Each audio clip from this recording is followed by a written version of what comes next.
오늘 십계명 14번째 시간 제6계명 살인하지 말지니라 하는 큰 범위에서 이웃의 생명에 대한 계명입니다. 이웃의 생명 두 번째 시간입니다. 지난 주일에는 이웃의 생명 첫 번째 시간으로 살인하지 말지니라 하는 6계명의 소극적 적용에 대해서 그리고 소극적인 순종에 대해서 살펴보았습니다. 잠시 요약하면은 이러합니다. 살인하지 말지니라에 대한 소극적인 것을 예수님께서 마태복음 5장에서 세 가지로 말씀하고 있습니다. 첫 번째는 사람의 생명을 끊는 죽이는 것이 살인이며 6계명에 대한 위반이다.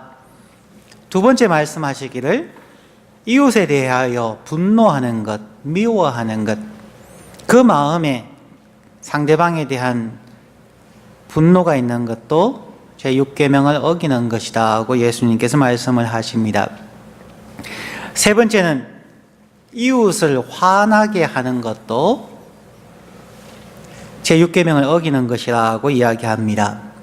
라카라고 하는 단어, 텅 빈 머리, 골빈 친구, 상대방을 비아냥거리거나 상대방으로 하여금 분노하게 하는 것, 그것도 예수님께서는 제6계명 살인하지 말라는 것에 대한 적용으로 말씀하고 있습니다. 이 모든 것에 나오는 출애굽기 20장 13절에 나오는 살인하지 말라고 했을 때에 그 살인 혹은 kill이라고 하는 단어의 히브리 말은 라사라고 하는 단어입니다. 지난주에 말씀드리지 않았습니다. 이제 라사라고 하는 단어를 우리가 생각해 볼 필요가 있습니다. 라사라고 하는 히브리 말은 사전에 미리 생각을 하고 계획을 세워서 의도적으로 그러면서 불법적인 살인 행위를 하는 것이라는 의미입니다. 그렇기 때문에 살인하지 마십시오, 혹은 살해야 하지 마십시오, 미워하지 마십시오, 화나게 하지 마십시오. 그러면 이 모든 것이 다 적용되어지면 우리가 어떻게 삽니까? 라고 하는 분들이 있을 겁니다. 그런데 원래의 의미의 라사라고 하는 단어의 의미를 깨닫게 된다면 거기에는 많은 예외가 있을 수 있다는 것을 찾을 수가 있습니다. 구약 성경에서 보면은 한 6가지 정도 예외 조항을 두고 있습니다. 이 예외 조항을 제가 말씀드리는 이유는 우리가 너무 흑백 논리에 의해서 이것은 살인이다, 아니다, 몇 계명을 지키는 것이다, 아니다는 개념이 아니라 조금 더 생각해보고 하나님의 마음을 아는 것이 중요하기 때문입니다. 구약 성경에 6가지의 예외 조항을 두었지만 오늘날 그대로 적용되어지는가 하면 찬반이 있을 수 있습니다. 생각할 수 있는 의미에서 제가 소개를 합니다. 처음은 사형제도는 살인이 아니다라는 개념입니다. 창세기 9장 6절 말씀에 보면은 무릇 사람의 피를 흘리면 그 사람이 그의 피를 흘릴 것이니 이는 하나님이 자기 형상대로 사람을 지었음이라. 다른 사람의 피를 흘린 죄에 대한 심판의 개념에서는 구약 성경은 사형제도를 인정하고 있습니다. 그럼에도 여기에서 중요한 단어는 바로 자기 형상대로 사람을 지었다. 우리가 제6계명을 생각할 때 가장 중요한 것이 모든 사람을 대할 때에 그냥 이 사람이 지식이 있다 없다, 재물이 있다 없다로 판단하는 것이 아니라 어떤 사람이든지 하나님의 형상대로 지음받은 사람이다 하는 것을 잊고 있느냐 그렇지 않느냐의 차이라는 것입니다. 하나님의 형상대로 지음받은 사람이다 라고 생각하면 그가 어떤 신분, 어떤 환경에 있든지 관계없이 그 안에 있는 하나님을 바라보고 그를 사랑하고 그에게 생명과 풍성한 삶을 주도록 하여야 한다 하는 것입니다. 어쨌든 하나님의 형상대로 지음받은 사람을 죽인 사람에 대한 사형제도는 구약 성경에서는 인정하고 있습니다.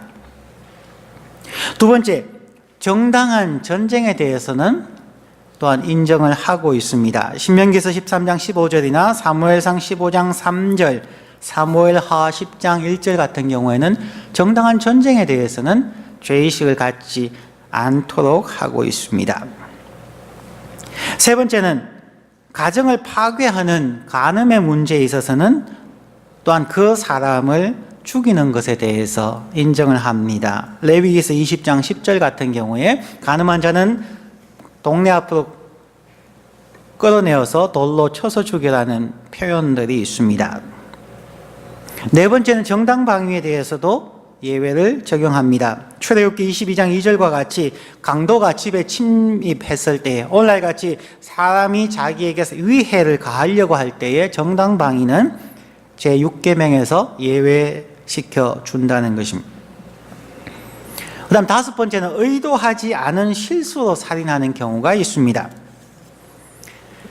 신명기서 19장 5절의 말씀을 읽습니다. 가령 사람이 그 이웃과 함께 벌목하러 삼림에 들어가서 손에 도끼를 들고 벌목하려고 찍을 때에 도끼 쇠 부분이 자루에서 빠져 그 이웃을 맞춰 그로 죽게 함 같은 것이라. 이런 사람은 그 성읍 중 하나로 도피하여 생명을 보존할 것이니라.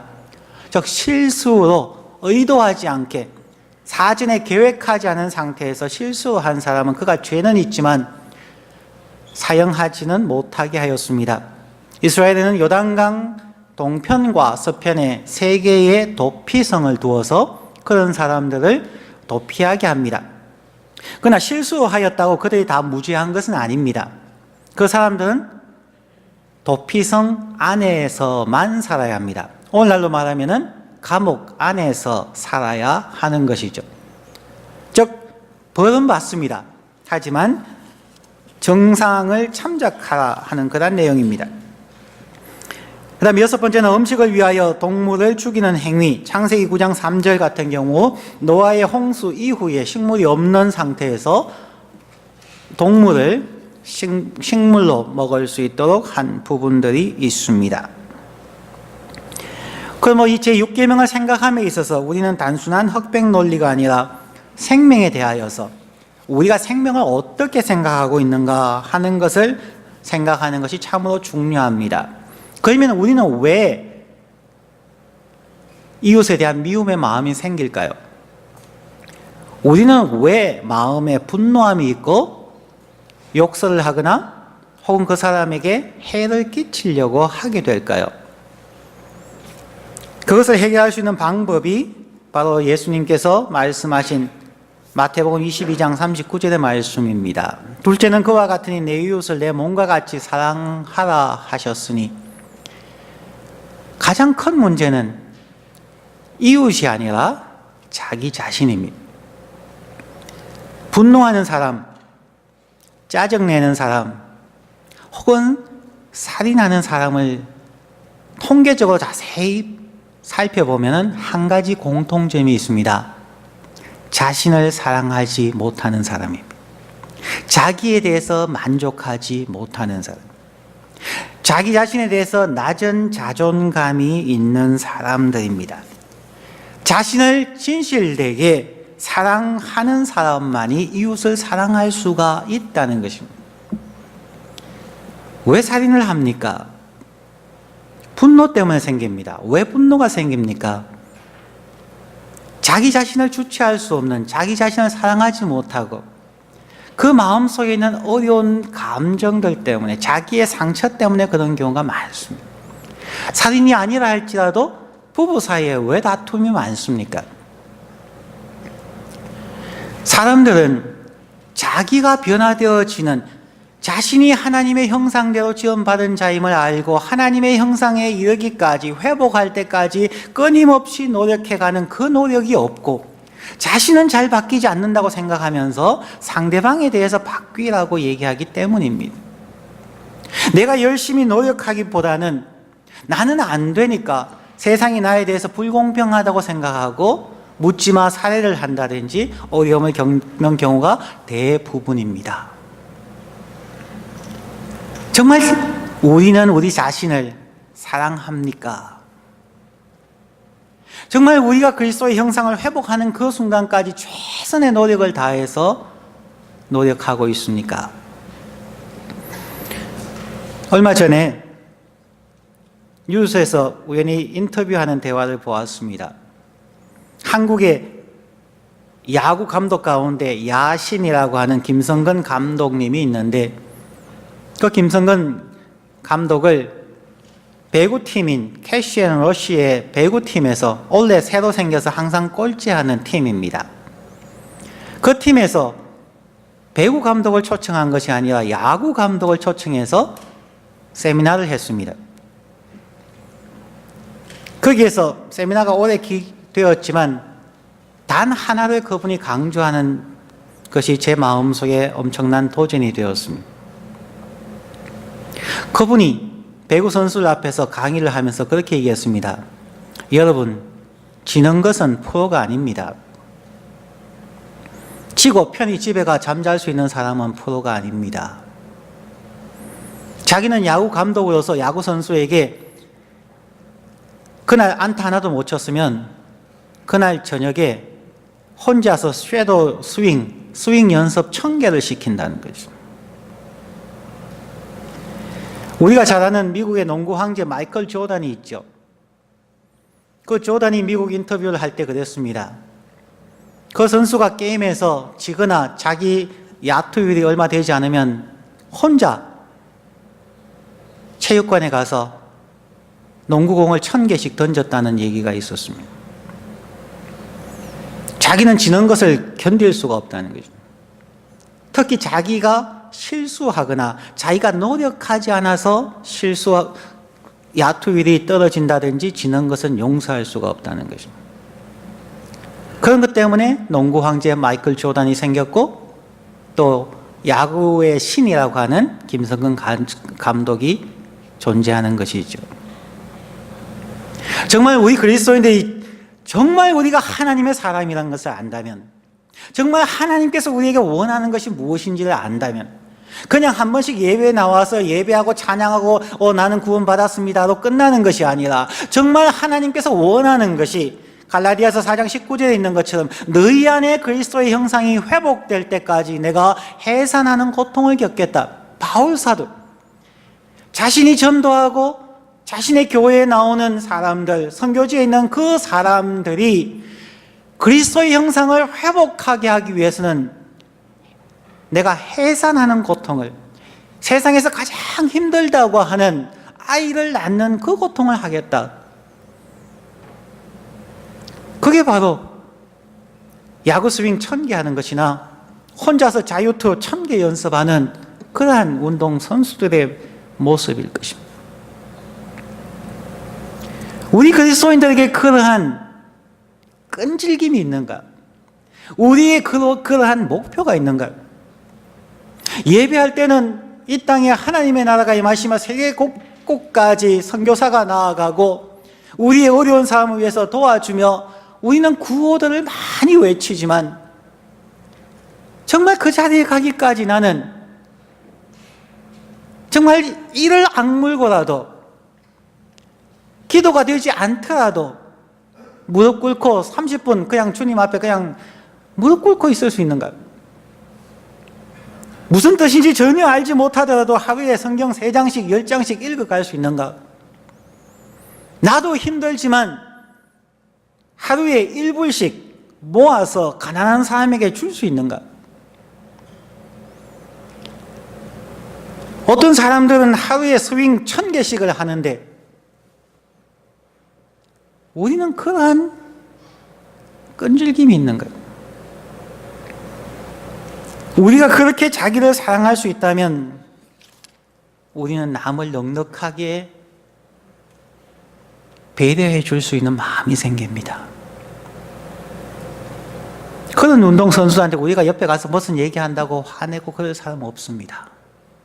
자기에 대한 자존감이 높아지면은 그냥 아내가 옆에서 뭐라고 바가지를 끌고도 오늘 저 아내가 몸이 피곤한가 보다.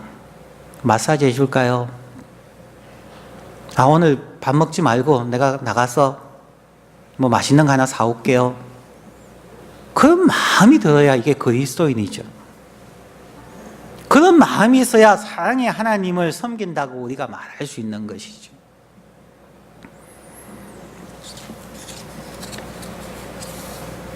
우리 자신을 사랑해야 십계명을 지킬 수 있습니다. 우리 자신을 진정으로 사랑해서 피나는 노력을 하는 사람이 이웃을 사랑할 수 있고 제6계명을 범하지 않게 된다는 것입니다. 예수님이 원하시는 것은 요한복음 10장 10절의 말씀처럼 도적이 오는 것은 도적질하고 죽이고 멸망시키려는 것뿐이요 내가 온 것은 양으로 생명을 얻게 하고 더 풍성히 얻게 하려 함이라. 우리가 예수를 믿기 때문에 예수의 사명이 우리의 사명이 되어야 되는 것이죠. 예수님이 우리의 생명을 주시고 이 땅에서 풍성한 삶을 누리게 하신 것처럼 우리가 예수의 사람이기에 우리의 가족부터 부모와 배우자와 자녀와 손주들 그리고 더 나가서 친구와 직장 동료들까지 우리는 그들에게 생명을 줄 뿐만 아니라 이 땅에서 행복한 삶을, 더 풍성한 삶을 살 수 있도록 우리는 노력하고 희생하기 위해서 부름받은 자입니다. 거대하게 우리는 세계 선교를 위해서 부름받았다, 그런 얘기하지 마십시다. 우리는 우리의 가정을 행복하게 하기 위해 부름받은 사람입니다. 우리는 우리의 직장 동료들을 행복하게 하기 위하여 부름받은 사람입니다. 제가 된 얘기하면 이상합니까? 세계 선교를 얘기해야 되고 구제를 얘기해야 됩니까? 그렇지 않습니다. 왜냐하면 전 세계 스포츠계를 보십시오. 미국도 보시면은 초등학생부터 중학교, 고등학교, 대학교, 마이너리그들도 A, AA, AAA, 그리고 잘하면 그 모든 과정을 잘 체계적으로 해서 뛰어나면 메이저리그에 가서 쓰임받는 것이죠. 사람들이 하나님을 위해서 내가 선교하겠습니다, 하나님을 위해서 사역하겠습니다, 하나님 불러주십시오, 손 드는 사람, 하나님 사용해 주십시오라고 서원하는 사람은 100만이 넘는데 하나님이 이렇게 살펴보면은 메이저리그에 뛰게 할 사람은 한두 명도 안 되는 거죠. 그러면 감독이 얼마나 답답하겠습니까? 그게 하나님의 심정이라는 것입니다. 정말 하나님을 위해 세계 선교를 하고 싶습니까? 정말 하나님을 위해서 정말 수많은 사람들에게 유엔에 가서 혹은 제3국에 가서 돕고 싶습니까? 그러려면 지금 이 마이너 리그에서 아니면 이 대학교, 고등학교 이 리그에서 잘 하셔서 감독의 눈에 띄어야 됩니다. 스카우트의 눈에 띄어야 됩니다. 그래야 차출해서 더 높은 레벨의 팀으로 갈 수 있습니다. 그래서 우리 한국 교회들은 너무 지나치게 메이저리그를 얘기하지 말고 그냥 우리 마이너리그에서부터 잘 하자고 가르쳤으면 좋겠습니다. 지금 내가 있는 곳에서, 여러분의 학교에서, 클래스에서, 여러분의 직장에서, 여러분의 가정에서 최선을 다하고 보기 싫은 학업의 친구들, 성격이 다르다고 갈등하는 우리의 배우자들, 자녀들을 사랑하지 못하면서 선교지에 죽어가는 영혼을 위해서 기도하고 그들을 사랑하게 해달라고 하는 것은 위선입니다. 그것은 모순입니다. 이 부분은 마지막에서 다시 한번 하겠습니다. 자, 오늘은 네 번째입니다. 제6계명을 지키는 조금 더 적극적인 순종은 무엇일까요? 그것은 이웃의 행복을 도와주라는 것입니다. 우리의 이웃들의 생명이 그리스도 예수 안에서 풍성한 생명, 행복한 삶을 살 수 있도록 도와야 합니다. 하나님은 우리를 위하여 놀라운 구원의 계획을 가지고 계심을 이웃들에게 전거하여야 합니다. 그리스도 안에서 있는 영원한 생명과 축복을 전해 주어야 합니다. 그러나 그것이 말로만이 아니라 우리의 삶의 실천을 통하여, 삶의 열매를 통하여 나누어 주어야 합니다. 나무가 그냥 얘기하는 것이 아니라 열매를 맺어서 열매를 주어야 하는 것이죠.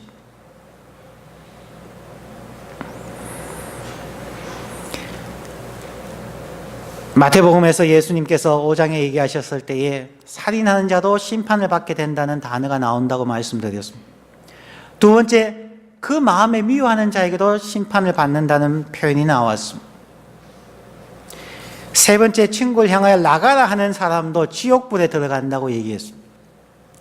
이 세 가지에 대해서 똑같은 심판의 개념이 있다면 마태복음에서 예수님께서 똑같은 심판의 개념을 적극적인 순종에서도 사용하고 있다는 것입니다. 그것이 무엇이냐면 마태복음 25장 35절부터 40절의 말씀입니다. 마지막 심판입니다. 예수님께서 사람들 쭉 모아놓고 당신은 교회 직분자였죠? 당신은 교회 헌금 많이 했죠? 당신은 선교사였죠? 그런 거 묻지 않습니다. 마태복음 25장에서 예수님께서 친히 하신 말씀을 보면 그렇습니다. 예수님은 오른쪽과 왼쪽으로 나누어서 양과 염소로 비유하면서 말씀하셨습니다. 한쪽에 있는 사람들에게는 내가 줄일 때에 너희가 뭐 했니? 또 한쪽에 있는 사람들에게는 내가 배고파 줄일 때에 너희가 빵 한 조각 주었고, 내가 갈증나서 힘들어할 때에 물 한 잔 마시게 하였으며, 내가 나그네 되어서 모텔 갈 돈도 없을 때에 무료로 집에 들여서 잠잘 수 있게 해주었고, 내가 옷이 없을 때에 여분의 옷이지만 이게 제가 입던 옷인데 그래도 깨끗하게 세탁했으니까 이거 한번 입어보시지요 라고 나에게 중고 옷이라도 주었고, 내가 병들었을 때에 말없이 내 손 꾹 잡고 마음속으로 기도해 주었고, 내가 감옥에 갇혔을 때나 힘들었을 때에 너가 나를 돌아보았지. 그때 두 종류는 양이든 염소든 동일한 얘기를 합니다. 내가 어느 때에 예수님이 줄이신 것을 보고 먹을 것을 드렸습니까? 내가 언제 예수님이 나그네 되었을 때 영접했습니까? 내가 언제 주님 감옥에 있을 때 제가 가보았습니까? 그때 예수님께서 하신 말씀이 40절입니다. 임금이 대답하여 가로되 내가 진실로 너희에게 이르노니 너희가 여기 내 형제 중에 지극히 작은 자 하나에게 한 것이 곧 내게 한 것이니라 하시고, 우리가 잘 아는 구절입니다. 나의 일상의 삶 속에서 월요일, 화요일, 토요일 내 주위에 지나가는 그 한 사람, 보잘 것 없고 배운 것 없고 가진 것 없고 때로는 나의 속을 부글부글 끓게 하는 그 작은 한 사람이 바로 나였다는 것입니다. 이 말씀이 구약에서 얘기하는 것이죠. 사람을 볼 때에 하나님의 형상대로 지원받은 것을 기억하는 것, 우리가 사람을 볼 때 그 사람을 보는 것이 아니라 그 사람의 껍데기를 보는 것이 아니라 그 사람 안에 거하시는 예수 그리스도를 보라는 것이죠. 그러면 그 안에 있는 그리스도를 대접한 것이 바로 연약한 한 사람을 대접한 것이 되는 것이죠. 예수님은 보이지 않습니다. 예수님을 보려고 하십니까? 금식하시면서 산기도 하시면서 통곡하면서 하기 이전에 진짜 예수님을 보고 싶다면 여러분 주위에 있는 사람에게서 그리스도를 보셔야 정말 예수를 본 것입니다.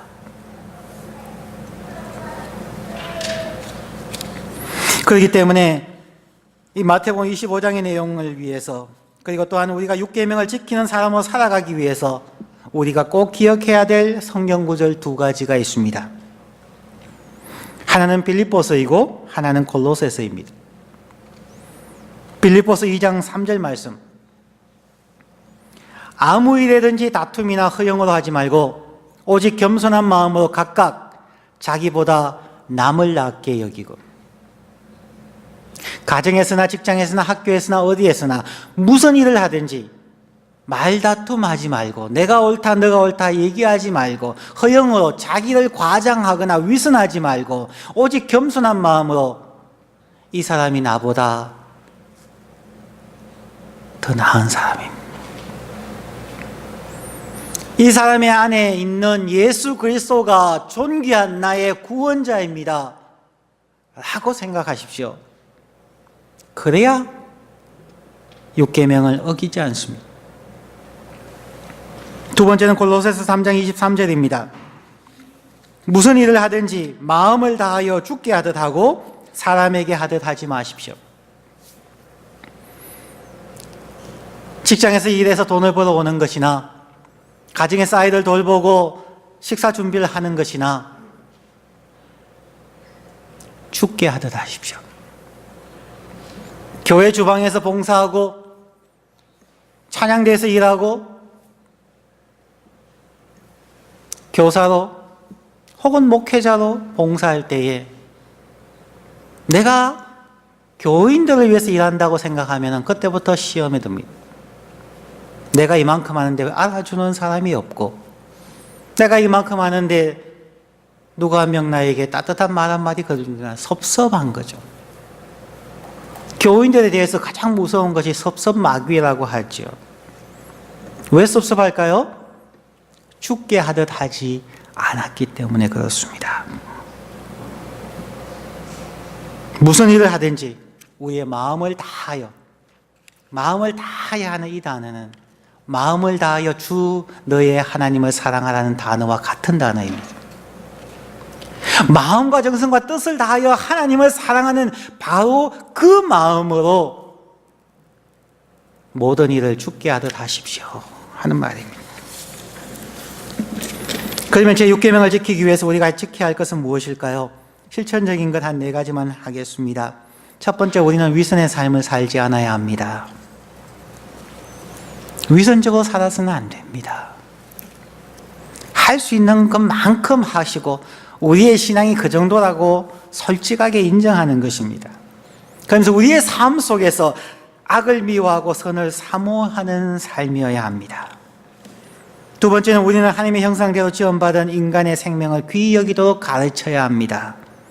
가진 것이 있거나 없거나 배운 것이 있거나 없거나 관계없이 외모가 아니라 모든 사람은 하나님의 형상대로 창조되었음을 우리의 가족에게 가르쳐야 하고 실제로 그렇게 살아야 우리의 자녀들이 배웁니다. 세 번째는 우리의 생각과 마음에 분노가 일어날 때에 분노를 이겨야 합니다. 이 부분에 대해서는 제가 1시간 이상 강의해야 됩니다. 이건 참 쉽지 않은 부분이기 때문에 그렇습니다. 여러분 마음속에 분노가 생길 때에 그것이 부모든 자녀든 아내든 남편이든 혹은 직장 상사이든 분노가 생기십니까? 저는 그렇게 합니다. 분노가 생기면 분노를 직시합니다. 내가 왜 분노하지? 사람을 보는 것이 아니라, 예를 들어서 아내에 대해서 분노가 생겼다 할지라도 아내를 보는 것이 아니라 분노 그 자체를 저는 봅니다. 왜 분노하지? 이 분노는 도대체 어디서 나온 것이지? 이 분노가 어떻게 진행되어 가는 거지? 이 분노의 결과가 무엇일까? 그러면 이 분노는 도대체 어떻게 해결해야 할까? 이 생각을 하다 보면 10분, 20분이 걸립니다. 그 다음에는 화낼 타이밍을 잊어버립니다. 이 훈련이 참으로 중요합니다. 어떤 의미에서는 이것이 불교적인 방법이기도 합니다. 여러분의 분노가 올라올 때 분노를 직시하십시오. 왜 생기지? 라고 질문하십시오. 내가 왜 분노하게 되지? 대부분은 자기의 상처입니다. 해결되지 않은 문제들입니다. 분노가 있을 때 분노를 직시하십시오. 그리고 분노를 이기십시오. 마지막 네 번째는 정의가 실현되고 불법과 폭력이 정당하게 심판받게 하십시오. 나폴레옹이 그런 얘기를 했습니다. 이 세상은 불법으로 가득 차 있다. 그러나 그것은 이 세상에 악한 사람이 많기 때문이 아니라 불의를 보고도 침묵하는 사람들이 많기 때문이다. 그런 얘기를 했습니다. 사람들은 세상에 악이 가득하고 전쟁이 가득하고 살기 어렵다고 얘기합니다. 그러나 악한 사람이 많은 것이 아니라 우리는 모두 악한 사람이기 때문에 문제는 그 악을 보고 침묵하기 때문에 그 악을 변화시키기 위해서 자기를 끊임없이 개발하고 자기가 할 수 있는 범위 내에서 악을 저항하고 선을 행하려는 노력이 부족하기 때문입니다. 이제 마지막으로 한 사람을 소개하고 설교를 마칩니다. 수요 예배 때도 소개했던 내용입니다. 실제 이야기입니다. 여러분들 가운데 미국 영화 보셨을 수 있습니다. 닥터 아담스라는 영화입니다. 한번 보시면 좋습니다. 표지에 보면은 코에 광대에 빨간 것을 붙이고 진료하는 의사의 모습입니다. 짧게 소개하면 그렇습니다. 그는 버지니아에서 살았습니다. 버지니아 정신병원. 이 아담스는 젊은 시절에 극심한 우울증과 자살 미술로 입원하게 되었습니다. 정신병동에서 항상 죽고 싶고 힘들었던 그 상황 속에서 하루가 지나고 이틀이 지나면서 자신을 바라보게 되고 사람을 바라보게 되었습니다. 그러다가 입원 생활 중에서 다른 환자들보다 자신이 조금 나은 부분이 있다는 것을 생각하게 되었고 그때부터 침묵하지 아니하고 할 수 있는 범위에서 다른 환자들을 즐겁게 해주고 싶은 마음이 생겼습니다. 그래서 결벽증 환자에게 식사 시간에 같이 앞자리에 앉아서 그 결벽증 환자와 밥 먹으면서 눈을 맞추고 얘기를 합니다. 자폐증 환자에게 화장실에 가고 싶다면 그냥 옆에 가서 그래 화장실 같이 가자 라고 화장실 안에 가서 기다려 줄 수도 있었습니다. 식물 인간이 되어서 의사도 거의 돌보지 아니하고 그냥 가만히 눕혀놓는 그 식물 환자에게 시간이 날 때마다 환자 옆에 가서 하루의 이야기를 해줍니다. 자기의 이야기들을 그리고 환경과 날씨와 이 모든 것들을 그 식물 환자에게 조근조근 표현해 주었습니다. 그렇게 시간이 지나갔습니다. 변화가 일어났습니다. 즐겁게 대화해주고 놀아주고 함께 눈을 맞추어 주는 것만으로도 병원이 치료하지 못했던 사람들이 변화되었다는 것입니다. 아담스 자신도 그들과 함께 생활하는 동안에 자신의 우울증도 감쪽같이 치유된 것을 알게 되었습니다. 그는 정신병원에서 퇴원했습니다. 그 후 그는 늦은 나이에도 불구하고 열심히 노력해서 버지니아 의과대학에 입학합니다. 그 어려운 과정을 겪고 나서 그는 의사가 되었습니다. 그러나 그는 다른 의사들과 달랐습니다. 그는 환자들을 병명이 아닌 애칭으로 불렀습니다. 간호사들에게 혹은 본인들에게 백이호실 췌장암 환자 오늘 상태는 어떤가요? 라고 묻지 않습니다. 췌장암을 왜 밝혀야 됩니까? 그는 이렇게 질문했습니다. 백이호실 고집쟁이 데이비드 씨 오늘 몸 상태는 어떠세요? 두 번째, 환자들에게 먼저 웃으면서 다가갔습니다. 보통 사람들은 저 환자 이름과 증상이 뭐지? 차트 좀 줘. 이렇게 얘기하지만 이 사람은 자신이 먼저 가서 웃으면서 안녕하세요. 전 아담스 의사입니다. 성함 좀 알려주시겠습니까? 그렇게 질문합니다. 세 번째, 그는 그 당시 전통적으로 모두 흰 가운을 입었던 의사인데도 자신은 의사 가운을 벗어버리고 하와이안 셔츠, 얼룩덜룩한 셔츠를 입고 때로는 붉은 광대처럼 코에 분장도 하고 그는 환자들을 보았습니다. 특별히 그가 일한 곳은 어린이 병원이었기 때문입니다. 다른 의사들은 그의 행동을 두고 지나치게 감성적이라고 비난했습니다. 하지만 1년, 2년이 지나가면서 병원의 분위기가 변하기 시작했습니다. 언제나 침울했던 백혈병 어린이들이 그들의 병실에서 해맑은 웃음소리가 나기 시작했고, 치료를 완강히 거부하던 시한부 환자의 입에서 부드러운 목소리가 흘러나왔습니다. 그리고 의사와 간호사들이 닥터 아담스를 따라서 웃기 시작했습니다.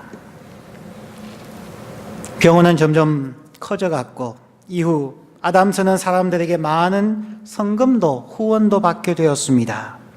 그래서 그는 누구나 치료받을 수 있는, 형편이 어려워서 입원할 수 없는 사람들은 무료로 치료해 줄 수 있는 게준트하이트 하스피털을 만들었습니다.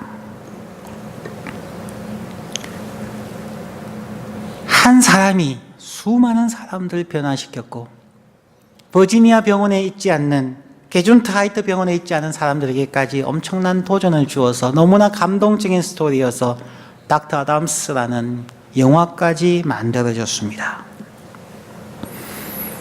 저는 그것을 보고 또 그를 읽으면서 거기에서 4가지를 발견하게 되었습니다. 그것이 교회 지도자의 모습일 수도 있지만 우리 모든 사람의 해야 할, 이웃을 사랑하는 우리가 해야 되는 부분이기 때문입니다. 닥터 아담스에서 보일 수 있는 4가지는, 첫 번째는 아담스 자신이 우울증과 자살미수 환자였다는 것입니다. 그는 자신이 아파 보았기 때문에, 자신의 고통을 알았기 때문에 그것을 잊지 않고 환자를 대할 수가 있었습니다. 우리는 내가 무엇을 가졌고 나의 직분이 무엇이고 나의 신분이 무엇인가 관계없이 내가 죽을 수밖에 없었던 죄인임을 아는 사람, 아무리 직분이 올라가고 아무리 신학 공부를 하고 아무리 성령 충만하여도 내가 죄인이었다는, 지금도 죄인이라는 그것을 잊어버리지 않는 사람이 닥터 아담스가 될 수 있습니다. 과거에는 정말 예수님이 나를 구원해 줬다는 그 사실만으로도 눈물 펑펑 흘리고 감격했던 사람이 교회 생활 오래 하면서 남을 지적하고 가르치려고 하고, 아내에 대해서조차도 그것도 못하느냐고, 아이들에게 공부 안 하고 뭐 하냐고, 자신이 옛날에 못했던 것은 생각하지 아니하고, 개구리 올챙이 적을 기억하지 못하고 남을 가르치려고 책망하려고 하면 안 된다는 것입니다. 닥터 아담스가 자신이 우울증과 자살미수 환자였다는 것을 늘 기억했던 것처럼 우리가 내세울 것 하나 없는 100% 죄인의 100% 하나님의 은혜로 지금 이 자리에 있다는 것을 기억하는 것이 가장 중요한 첫 번째, 그것이 살해하지 않는, 그것이 이웃을 사랑할 수 있는 첫 번째입니다.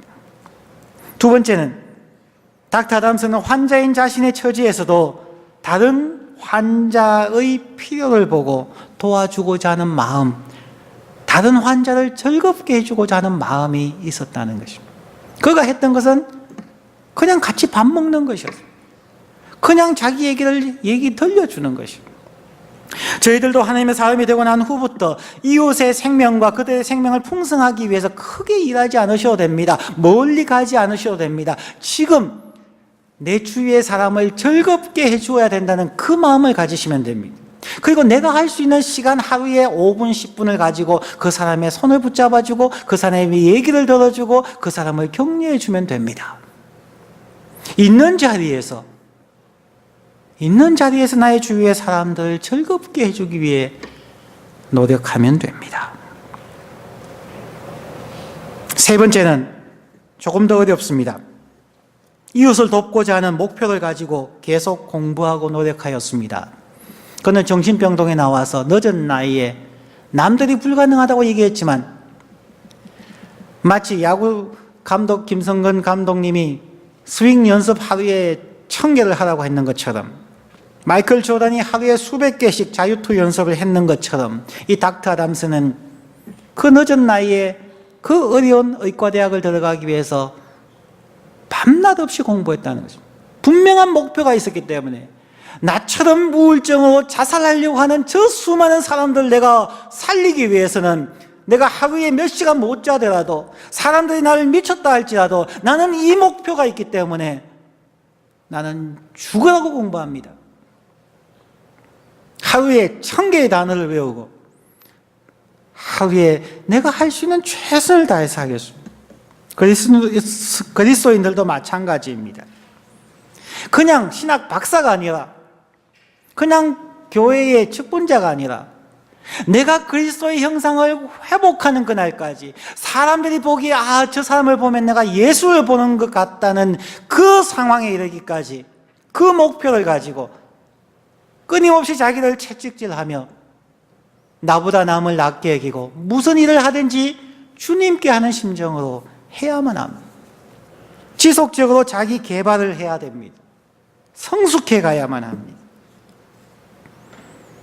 네 번째, 닥터 아담스는 성공한 후에도 자신을 낮추어서 환자를 위해서라면 광대짓을 하고 닥터의 그 흰 가운도 벗어버리고 하와이안 셔츠를 입고 환자를 도왔던 것처럼 자기의 모든 기부금과 샐러리를 털어서 게준타이트 병원을 위해서 전액 투자했던 것처럼 이웃을 돕는 삶을 살아야 합니다. 우리 그리스도인들도 이웃을 위하여서 겸손하게 나누어서, 우리가 빈손 들고 왔기에, 빈손 들고 갈 인생임을 알기에 우리는 겸손하게 나누는 삶을 살아야 합니다. 우리가 구세주라고 주님이라고 고백하는 예수 그리스도는 우리를 사랑하되 자기의 모든 옷을 다 벗어주셨고 겉옷과 속옷까지 다 벗어주셨고 자기의 명예뿐만 아니라 마지막에 자기의 생명까지 우리 위해서 주셨습니다. 생명까지 희생하는 분이 예수 그리스도입니다. 여러분은 무엇을 희생하셨습니까? 여러분 무엇을 아쉬워하십니까? 오늘 말씀을 맺습니다. 제6계명은 단순하게 살인하지 말라가 아닙니다. 예수님의 말씀처럼 내가 온 것은 양으로 생명을 얻게 하고 더 풍성히 얻게 하려 함 같이 오늘 결심하십시오. 여러분의 부모님, 여러분의 배우자, 여러분의 자식과 손주들, 여러분의 직장 동료들에게 생명을 줄 뿐만 아니라 그들이 행복하게 즐겁게 하기 위해 살겠습니다. 그것이 제6계명을 지키는 그리스도인의 삶입니다. 기도합니다.